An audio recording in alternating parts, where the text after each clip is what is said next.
만성 질환들 중에서 증가 속도가 가장 빠른 것이 무엇인지 아시나요? 바로 치매입니다.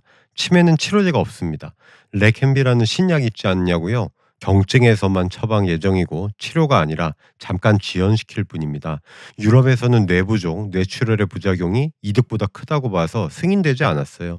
일본에서 먼저 출시되었는데 1년 약값이 3천만 원에 육박합니다. 결국 현재까지는 치료보다는 예방에 집중해야 하는 겁니다. 또 하나 이렇게 생각하기 쉽죠. 치매는 나이 들어서야 걸리겠지. 아닙니다. 젊은 층에서 치매가 증가하는 것도 굉장한 문제가 되고 있어요. 젊은 나이를 30에서 64세로 범위를 잡았을 때 인구 10만 명당 120명이 이 나이대에 일찍 치매를 앓게 된다고 합니다. 전 세계로 범위를 넓히면 400만 명에 해당합니다. 치매는 의사들이 예측하는 것보다 훨씬 빠르게 확산되고 있습니다. 2018년에는 전 세계 치매 환자 수가 5천만 명이었어요. 지금부터 25년의 세월이 흘러 2050년이 되잖아요. 그럼 3배에 해당하는 1억 5천만 명이 치매를 앓게 될 것이라고 합니다. 치매를 쉽게 불러오는 요인들 엄청 많죠. 고혈압, 당뇨, 비만, 운동 부족, 술, 담배, 스트레스, 우울증, 공기오염. 아이고 숨찹니다. 그런데 우리가 당연하다고 여기는 이 행동 세 가지 역시 치매 위험을 증가시킨다는 것 아시나요? 이 행동들은 현대 기술의 발전과 밀접한 연관이 있습니다. 이 세 가지 때문에 2050년보다 더 빨리 치매 환자 수 1억 5천 찍을 것 같아요.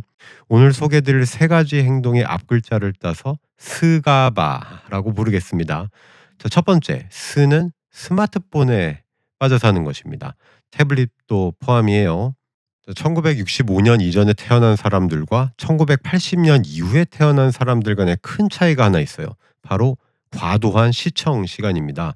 1980년대는 TV와 게임기였죠. 그런데 2010년부터는 이들을 압도할 기회가 스티븐 잡스라는 걸출한 인물을 통해 전 세계로 퍼져나가죠. 여러분들 손에서 떠날 줄 모르는 스마트폰입니다. 이 요물단지를 필요 이상으로 사용하면 지능이 떨어진다는 것은 청소년 대상의 여러 연구에서 입증되었습니다. 빵 공장 사장님들 자녀들에게 빵 못 먹게 한다고 하죠. 마찬가지로 스마트폰 관련 회장님들은 자녀들에게 너 성인이 될 때까지 스마트폰 금지 한다고 합니다. 청소년의 스마트폰 중독은 뇌 발달에 치명적인 영향을 미치는데요. 인지 능력, 정서, 주의력 행동 장애 등 한마디로 뇌를 녹입니다. 결과적으로 청소년과 젊은 성인에서 집중력 저하, 정서 조절 불능, 학습 및 기억력 감소를 일으킵니다. 그런데 이것이 젊은 사람들만의 몫일까요? 스마트폰이 본격적으로 세상을 장악한 것이 한 10년 전쯤으로 보자면 아직 치매에 미치는 영향은 정확히 연구하기 어렵습니다. 치매가 시작되어서 알아차릴 때까지 10년은 걸리니까요. 그렇지만 청소년을 대상으로 한 연구들에서 스마트폰의 정신을 빼앗기는 것이 얼마나 우리 뇌를 휘저어놓는지 확인했다면 이 악영향이 나이가 들어서도 분명히 나타난다고 유추할 수 있습니다.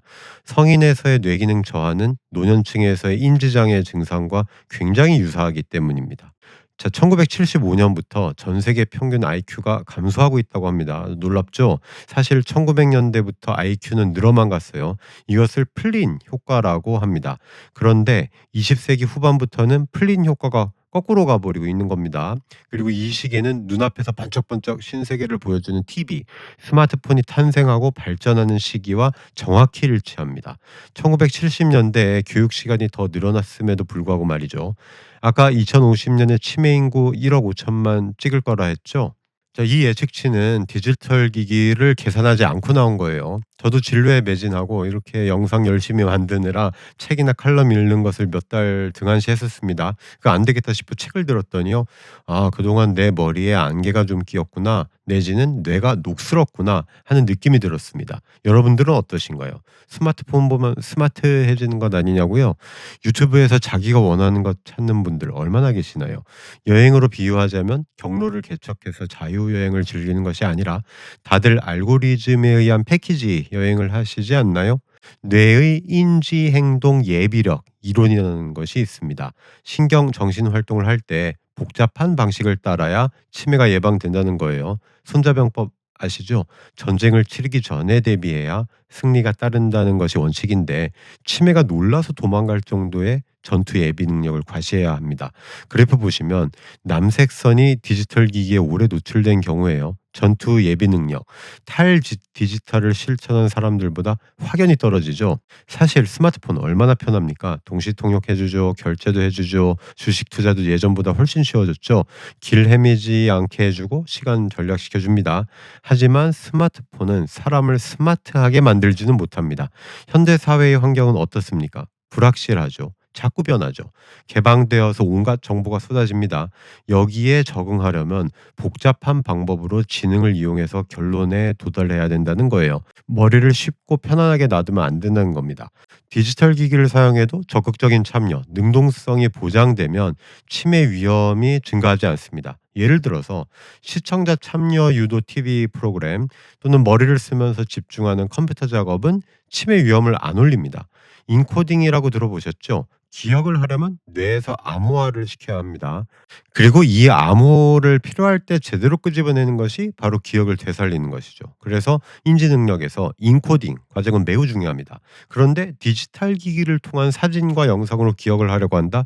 이건 내 자신의 컴퓨터인 뇌를 이용하지 않고 메모리를 외부 저장 장치에 맡기는 것과 같다고 합니다. 제대로 기억될 리가 없죠.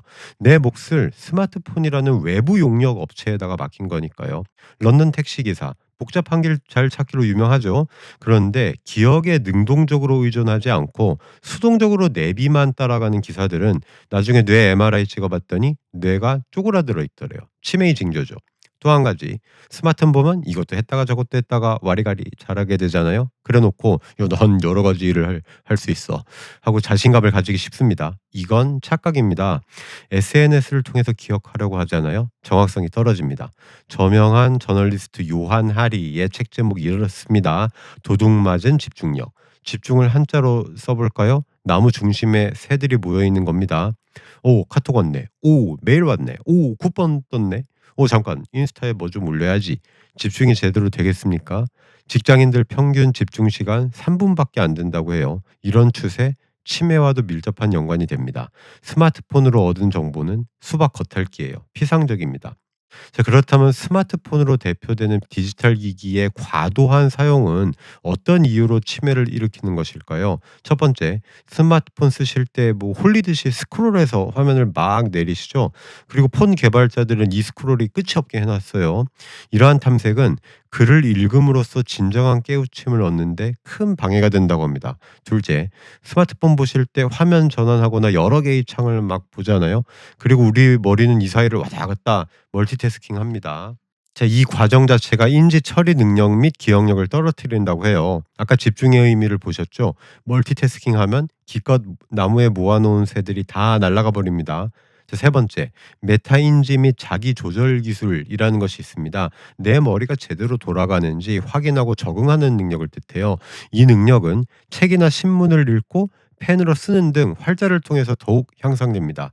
스마트폰을 통한 빠르지만 피상적인 정보 수집과는 차원이 틀려요. 오죽하면 디지털 치매라는 단어도 등장했겠습니까? 자, 그러면 스마트폰, 태블릿, TV를 하루에 얼마나 시청해야 되느냐? 2시간 넘게 하면 안 됩니다. 우리나라 하루 평균 사용 시간이 5시간이라고 해요.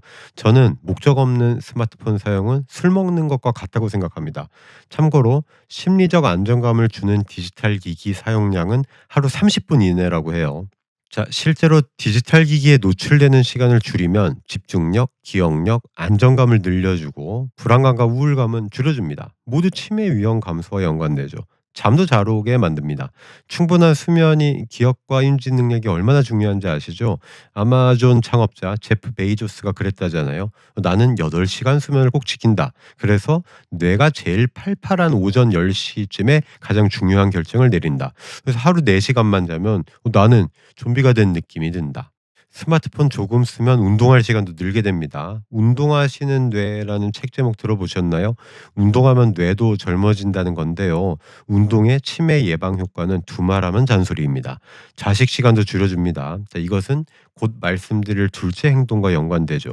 그리고 감정을 잘 조절하게 하고 우울감도 줄여줍니다. 자, 여러분, 스마트폰 생각 없이 시간 때우기로 쓰시면 절대 스마트하게 되지 못합니다. 치매로 가는 지름길이 되어버려요. 스마트폰의 노예가 되지 마시고 주인이 되세요. 필요할 때만 쓰십시오. 치매 예방을 위해서도 꼭이요.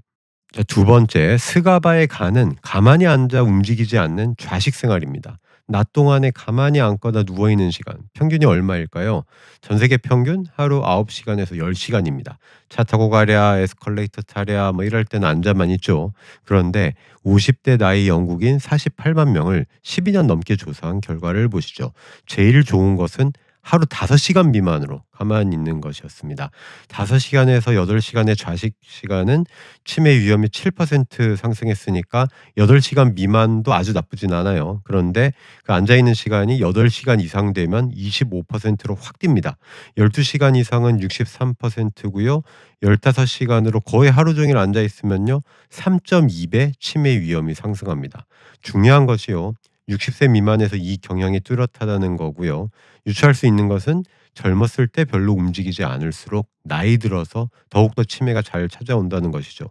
그리고요. 아포2 유전자라고 들어보셨죠? 이 유전자가 있을 때 긴 좌식 시간이 더욱 치매 위험을 올렸어요. 그러니 유전자 탓만 하시면 안 되고 내가 할 수 있는 것을 해야 치매가 덜 온다는 겁니다. 좌식 시간 30분을 없애기만 해도 6%씩 치매가 덜 생기고요.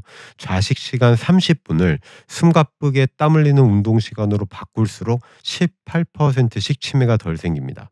자, 가만히 있으면 왜 치매에 잘 생길까요? 첫째, 고혈압, 당뇨, 고지혈증이 잘 오게 해서 동맥경화를 유발하죠. 혈액순환이 잘 안 되면 뇌로 가는 혈액량도 줄어들겠죠. 둘째, 별로 움직이지 않으면 뇌의 신경 가소성이 줄어듭니다. 셋째, 좌식 시간이 길어지면 그만큼 뇌에서 베타 아밀로이드가 덜 제거됩니다. 자, 덧붙여서 중요한 것이 있습니다. 나는 운동 잘하니까 뭐 치매 잘 안 걸리겠지 하고 평상시에 가만히 있는 시간을 늘리면 안 됩니다. 좌식 시간이 치매에 미치는 악영향은 운동량과 별개로 작용하니까요. 세 번째, 스가바의 반은 바깥에 나가서 햇빛을 제대로 쬐지 않는 것입니다. 자, 여러분, 햇빛 하면 생각나는 영양소 있죠? 비타민 D. 잠깐 햇빛을 알아보기 전에 비타민 D 보충제부터 살펴봅시다. 중요한 내용이더라고요. 보통 비타민 D가 부족해지면 여러 질환이 생긴다고들 알고 계시죠? 그러면 치매도 그렇다고 생각하기 쉽겠죠? 그런데 비타민 D 부족으로 인해 치매가 생긴 것이 아니라 치매 때문에 비타민 D가 부족해지는 경우가 많습니다. 특히 이미 치매에 걸린 사람들의 뇌에서는 비타민 D 수용체가 P53이라는 분자 물질과 결합하는데 이것이 치매를 더욱 악화시킵니다. 그러니 비타민 D 부족이 원인이 아님에도 불구하고 보충제를 통해서 혈중 수치를 올리려고 하면은 뇌에 생긴 비타민 D 수용체와 P53의 복합체를 더 많이 생기게 하는 것이죠. 결론적으로 65세 이상 노인들을 대상으로 비타민 D 보충제를 치매 예방 목적으로 드시면 안 됩니다. 대만 사람 100만 명을 11년 동안 조사한 연구 결과를 보시죠. 보통 1000에서 2000 그 아이 유닛으로 복용하게 되는데 보충제를 많이 먹으면 먹을수록 치매 발생이 증가했어요. 오, 이건 예상과 많이 틀리죠. 자, 그래프 보시면 세로축이 치매에 걸리지 않을 확률을 뜻해요. 그러니까 선이 아래로 내려갈수록 치매에 잘 걸린다는 거죠. 1년에 44알, 즉 9일에 한 알씩 보충제를 먹으면 치매 위험이 30% 증가합니다. 그런데 1년에 146알, 즉 이틀에 한 번꼴로 복용하면 80% 증가해요. 여기서 기억하실 것은 여성들이 더 위험하고요. 65세에서 75세 사이의 나이대 보충제를 먹으면 더 위험하다는 겁니다. 그러므로 치매에 안 걸린 분들이 요 이보게나 비타민 D가 몸에 좋다며 치매도 안 걸리게 해주겠지. 특히 나 피검사 해봤더니 비타민 D 수치가 낮더라고 하고 드시면 안 된다는 거예요. 더욱 중요한 것이 있어요. 치매에 이미 걸린 어르신들은 절대로 비타민 D 보충제를 먹어서는 안 된다는 겁니다. 치매 앓는 분이 1년에 146알, 즉 이틀에 한 알 이상 먹으면 2.2배 더 일찍 돌아가셨습니다. 자, 그렇다면 햇빛을 쬐는 것은 어떨까요? 또한 치매를 예방하기 위한 적정 노출 시간이 있을까요? 50에서 60대 나이의 영국인 36만 명을 9년 동안 조사한 내용 보시죠. 하루에 몇 시간을 야외에서 보내느냐. 이것을 햇빛 노출의 양으로 본 겁니다. 그리고 치매 발병 간의 연관성을 봤어요. 치매 예방을 위한 가장 적당한 광합성 시간은요. 하루 1시간 30분입니다. 계절별로는 여름에 하루 2시간, 겨울 1시간이에요. 어잉? 겨울에 왜 더 햇빛을 덜 봐야 되지? 하실 수 있는데 이것은 온도 때문입니다. 추운데 햇빛 보겠다고 더 오랜 시간 바깥에 있으면 건강에 안 좋겠죠. 치매도 마찬가지예요. 자, 그래프 보시면 햇빛을 너무 안 보거나 너무 많이 봐도 다 안 좋죠. 그런데 안 보는 쪽이 더 위험합니다. 30% 치매가 더 잘 생겨요. 너무 많이 보면 7% 치매가 더 잘 생깁니다.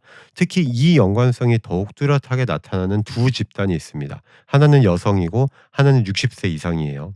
자, 방금 계절별로 차이가 있다고 말씀드렸는데 여름에는 햇빛을 피할수록 더욱 치매가 더 잘 생기죠. 그런데 겨울에는 햇빛을 많이 볼수록 더 잘 생깁니다. 재미있는 것이요.